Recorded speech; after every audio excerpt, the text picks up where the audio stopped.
Most people believe the atomic bombings of Hiroshima and Nagasaki ended World War II with two devastating strikes.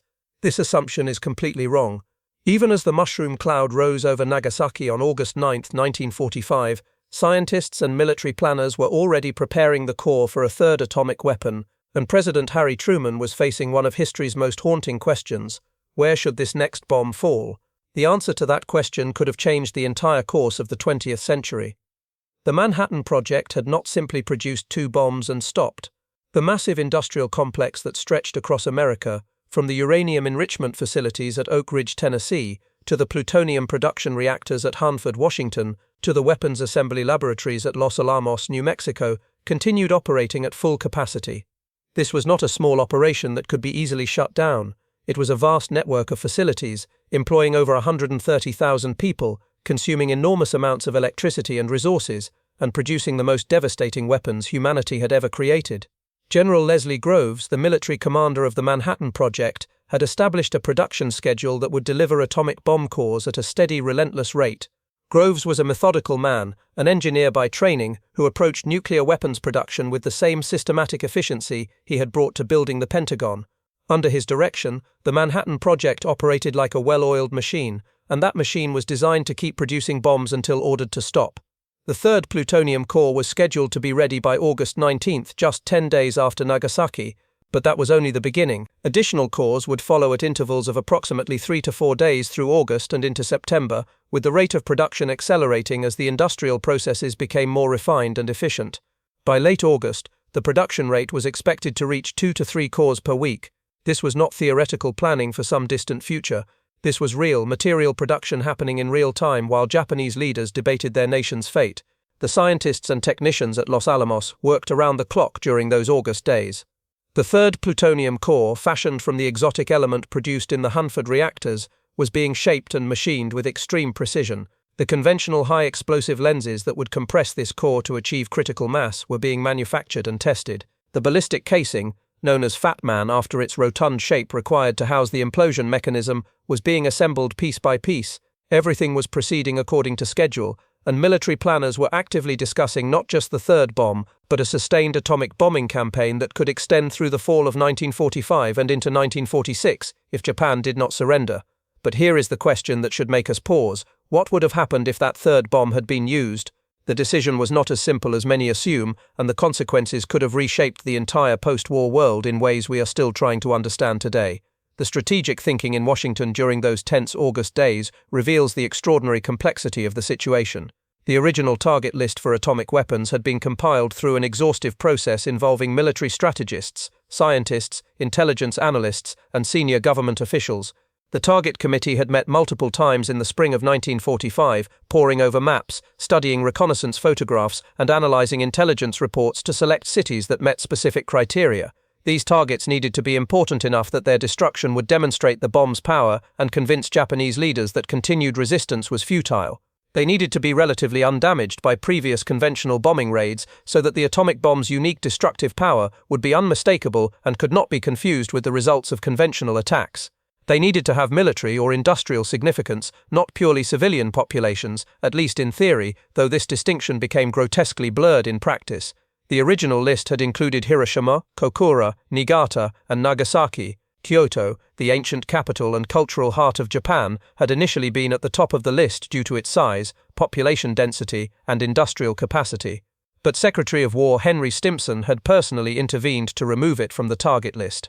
Stimson had visited Kyoto during his honeymoon decades earlier and understood its profound cultural significance. He argued passionately that destroying such a culturally important city would create lasting enmity and make post-war reconciliation with Japan impossible. His intervention may have saved hundreds of thousands of lives and prevented decades of additional bitterness between America and Japan. After Hiroshima and Nagasaki were struck, several cities remained on the potential target list. Kokura, which had been the primary target for the August 9th mission before cloud cover forced the bomber to hit Nagasaki instead, was still available. Tokyo, despite extensive firebombing that had killed over 100,000 people in a single night in March 1945, still contained important military and governmental facilities. The industrial cities of Yokohama, Osaka, and Kobe were also under consideration. Each represented a different strategic calculation, a different message that could be sent to the Japanese leadership. the evidence from military planning documents and post-war interviews suggests that Tokyo itself was emerging as the preferred target for the third atomic bomb. This would have represented a dramatic and devastating escalation in the strategic bombing campaign. Tokyo was not just another city on a target list. It was the political and symbolic heart of the Japanese Empire, home to over 3 million people. The Imperial Palace, where Emperor Hirohito resided, stood in central Tokyo, surrounded by government ministries, military headquarters, and the infrastructure of Japanese governance. Destroying Tokyo with an atomic weapon would have sent an unmistakable message that no part of Japan was safe, that no target was off limits, that even the sacred person of the emperor could not be protected from this new form of warfare. It would have been a psychological blow of unprecedented magnitude, striking at the very core of Japanese national identity and the centuries-old imperial system that held the nation together. But the question of targeting Tokyo also raised profound strategic concerns. If the emperor and the senior government leadership were killed in an atomic strike, who would negotiate the surrender? Who would have the authority to order Japanese forces throughout Asia and the Pacific to lay down their arms? The decapitation of the Japanese government could paradoxically make ending the war more difficult, not easier, by eliminating the command structure needed to implement a surrender. General Henry Arnold, commanding general of the Army Air Forces, had received authorization to continue atomic bombing operations without explicit presidential approval for each subsequent strike. The order issued on July 25 stated clearly that additional bombs would be delivered on targets as soon as they were made ready by the project staff.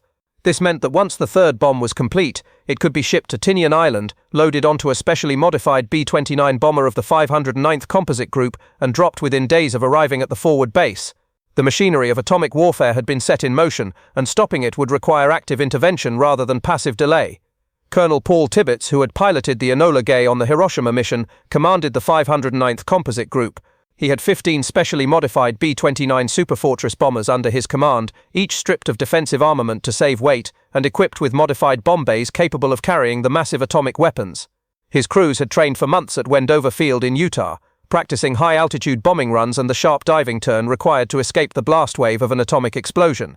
They were ready to continue the mission as many times as necessary.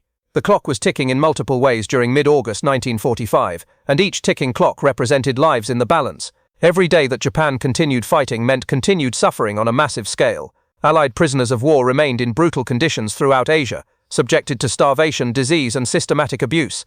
The Japanese government had actually issued secret orders to execute all Allied prisoners if an invasion of the home islands occurred. These orders were discovered after the war, revealing just how close over 100,000 Allied prisoners came to being murdered in the final days of the conflict. Populations under Japanese occupation continued to face starvation and oppression. In Vietnam, over 1 million people had died in a famine during 1945, partly due to Japanese requisitioning of rice and disruption of food distribution. In China, Japanese forces continued to hold vast territories, and combat continued daily between Japanese troops and Chinese forces. Combat deaths continued in Burma, in the Philippines, throughout the Pacific theater. The human cost of each additional day of war was staggering and growing.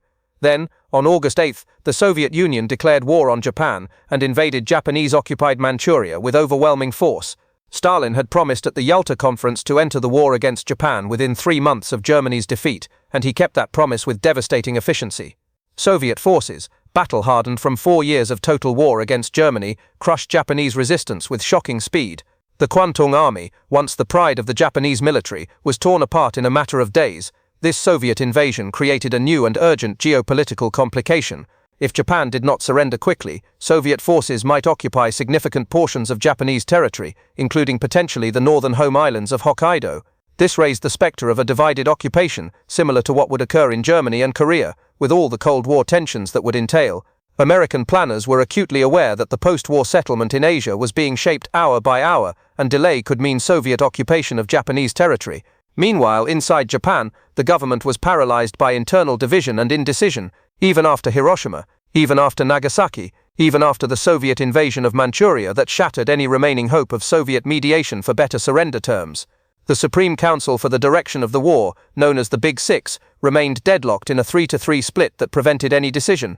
The peace faction, led by Foreign Minister Shigenori Togo and Navy Minister Mitsumasa Yonai, argued desperately for accepting the Potsdam Declaration's terms for unconditional surrender, with the sole condition that the imperial system be preserved. Togo understood that further resistance was suicidal. He had seen the intelligence reports, He knew that Japan's military situation was hopeless, that the naval blockade was strangling the economy, that food shortages were becoming critical, that the Soviet invasion had eliminated any hope of negotiated peace.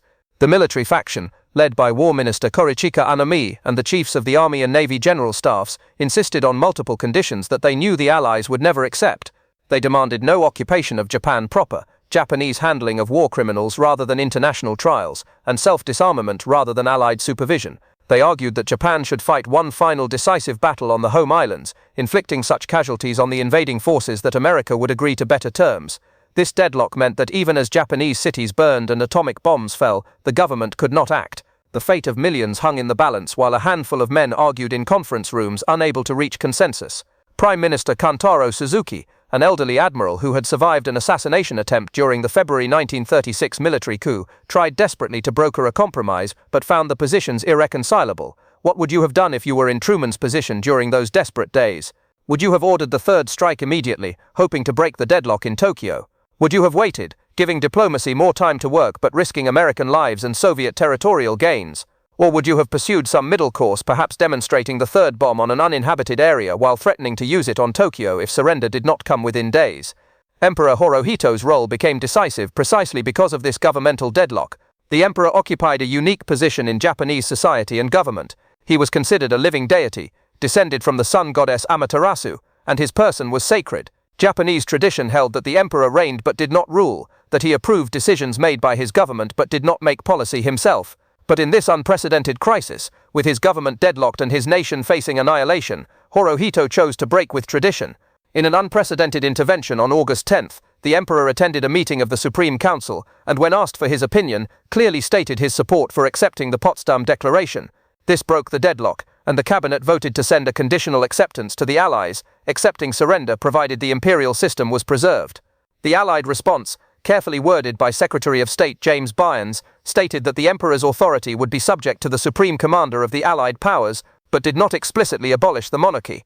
This response created a new crisis in Tokyo. Was this acceptable? Did it preserve the imperial system or not? The cabinet deadlocked again. Precious days passed while the clock ticked toward August 19th and the third atomic bomb. On August 14th, Hirohito intervened again, this time more forcefully, calling an imperial conference and clearly stating his decision that Japan must surrender. But even this was not the end of the crisis.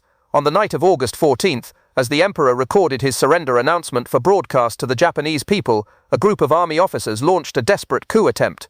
Major Kenji Hatanaka and his fellow conspirators believed that the surrender would be the end of Japan as a nation and culture. They were convinced that fighting to the death was preferable to the shame of surrender. They sought to prevent the surrender announcement from being broadcast and to continue the war under a new government led by hardline military officers who would never accept defeat. The conspirators convinced elements of the 1st Imperial Guards Division, the elite unit responsible for protecting the Imperial Palace, to occupy the palace grounds. They went to the headquarters of Lieutenant General Takeshi Mori, commander of the guards, and demanded that he join their coup attempt.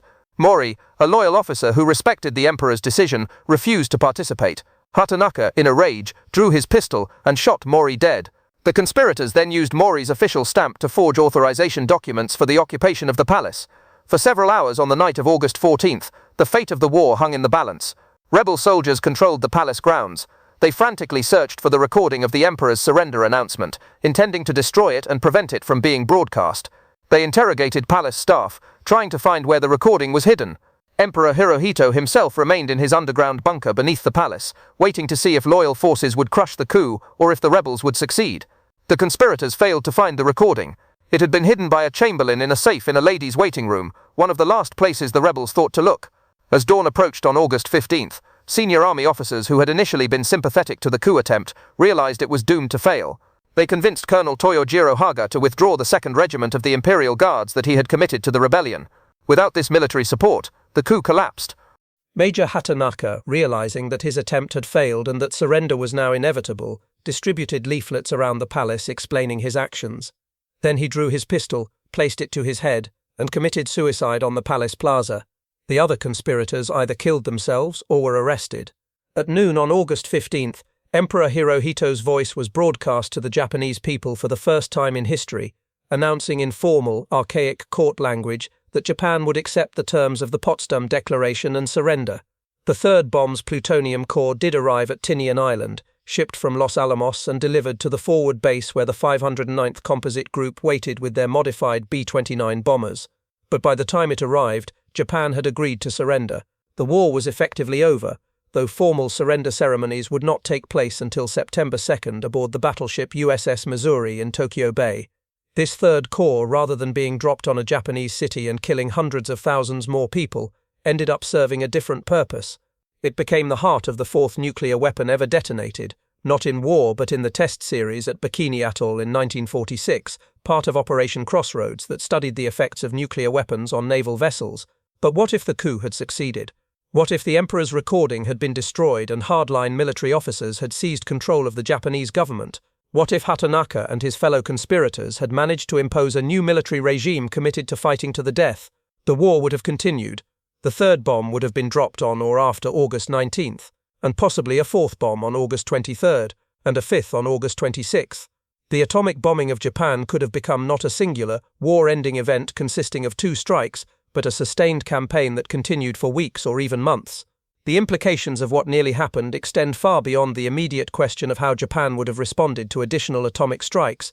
If Tokyo had been destroyed by atomic bomb, killing potentially hundreds of thousands more people, including quite possibly Emperor Hirohito himself, the entire post-war order in Asia might have developed differently in ways we can barely imagine. The American occupation of Japan relied heavily on preserving the imperial system and working through the emperor to legitimize reforms and ensure popular cooperation.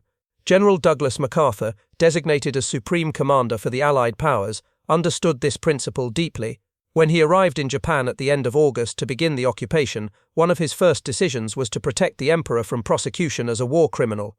MacArthur recognized that the emperor was the key to a peaceful occupation and successful reconstruction. Without Hirohito to legitimize the occupation and the sweeping reforms MacArthur intended to implement, Japan's reconstruction could have been far more chaotic, contentious, and possibly violent. The demonstration of American willingness to destroy even the most sacred symbols of Japanese culture, including potentially the emperor himself, might have created deeper and more lasting enmity, making the eventual alliance between America and Japan far more difficult to achieve. The careful balance that MacArthur struck during the occupation, transforming Japan into a peaceful democracy while maintaining continuity with Japanese traditions and institutions, depended fundamentally on having Japanese institutions and leaders to work with. A Japan without its emperor, without its government, without its capital city, would have been a very different nation to occupy and rebuild. Some historians have argued that the atomic bombs were unnecessary, that Japan was already defeated and would have surrendered within weeks or months due to the naval blockade strangling its economy and the Soviet invasion demolishing its armies in mainland Asia. They point to intelligence assessments from the time suggesting that Japan could not hold out beyond the fall of 1945.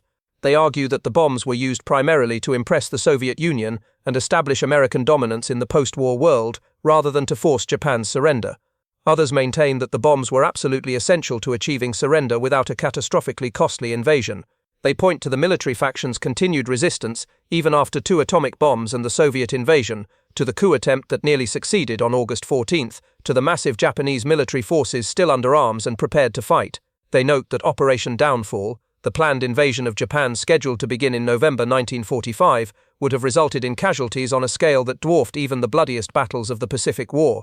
The truth likely lies somewhere between these positions, complicated by the fact that we cannot rerun history to see what would have happened under different scenarios. What we can say with certainty is that American leaders in August 1945 believed sincerely that they needed to continue applying maximum pressure, including atomic bombing if necessary, to force Japan's surrender as quickly as possible. Whether this belief was correct is a question historians still debate today, but the sincerity of the belief is not in doubt. The production schedule for additional atomic bombs during August and September 1945 reveals the extent to which atomic warfare was becoming systematized and routinized rather than remaining exceptional. By late August, Los Alamos expected to deliver cores at a rate that would have supported 2 to 3 atomic bombing missions per week by September.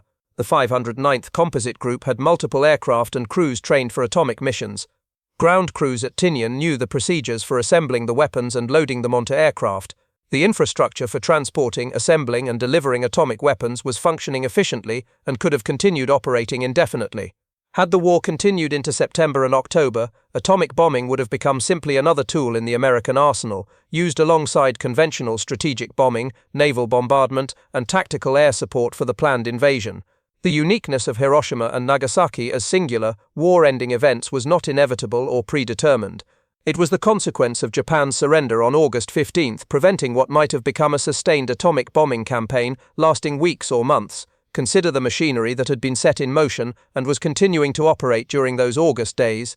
At Oak Ridge, Tennessee, massive electromagnetic separators called calatrons continued the slow process of isolating uranium-235 from natural uranium. At Hanford, Washington, nuclear reactors continued producing plutonium-239 through the irradiation of uranium fuel rods. At Los Alamos, New Mexico, scientists and technicians continued the delicate work of assembling bomb cores and designing improved weapons. At Tinuan Island in the Mariana Islands, B-29 crews stood ready to deliver these weapons against Japanese targets. The entire system was designed to continue operating until explicitly ordered to stop. The scientists who built the atomic bomb held varied and evolving views about its use, views that would shape nuclear policy debates for decades to come. Some, like Leo Szilard and James Franck, had advocated before Hiroshima for a demonstration of the bomb's power on an uninhabited area rather than its use against cities, hoping that shocking Japan with a display of this new weapon's destructive capability would be sufficient to force surrender without mass civilian casualties. Their petitions were considered but ultimately rejected by military and political leaders who feared that a demonstration might fail or not be sufficiently impressive. Others, including Robert Oppenheimer, the scientific director of the Manhattan Project, supported using the bomb against military-industrial targets as the fastest way to end the war and save lives in the long run. But many of these scientists later expressed profound ambivalence about the weapons they had created. Oppenheimer famously quoted the Bhagavad Gita after witnessing the Trinity test. "Now I am become death, the destroyer of worlds." After the war, he became an advocate for international control of atomic energy and opposed development of the hydrogen bomb. Still others, like Edward Teller, showed little hesitation about the bomb's use and actively promoted development of even more powerful nuclear weapons. Teller would become the driving force behind the hydrogen bomb program in the 1950s, arguing that American security required maintaining nuclear superiority over the Soviet Union. These disagreements about nuclear weapons that began in 1945 continue to this day, reflected in ongoing debates about nuclear strategy, arms control, and non-proliferation. The third bomb that was never dropped on Japan represents a historical turning point that almost happened but didn't, a path not taken that nevertheless reveals much about the path that was taken.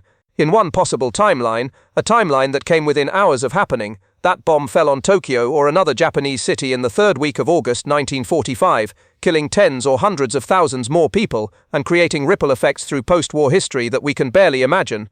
In the timeline we actually inhabit, Japan's surrender came just in time to prevent this additional catastrophe, though whether this was luck, timing, or the direct result of the emperor's intervention remains debated by historians. What is certain is that the apparatus existed to continue atomic bombing indefinitely.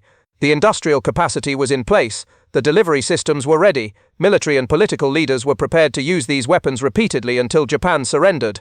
Only the surrender announcement on August 15 prevented the third bomb and the fourth and the fifth from falling on Japanese cities during the final weeks of summer in 1945.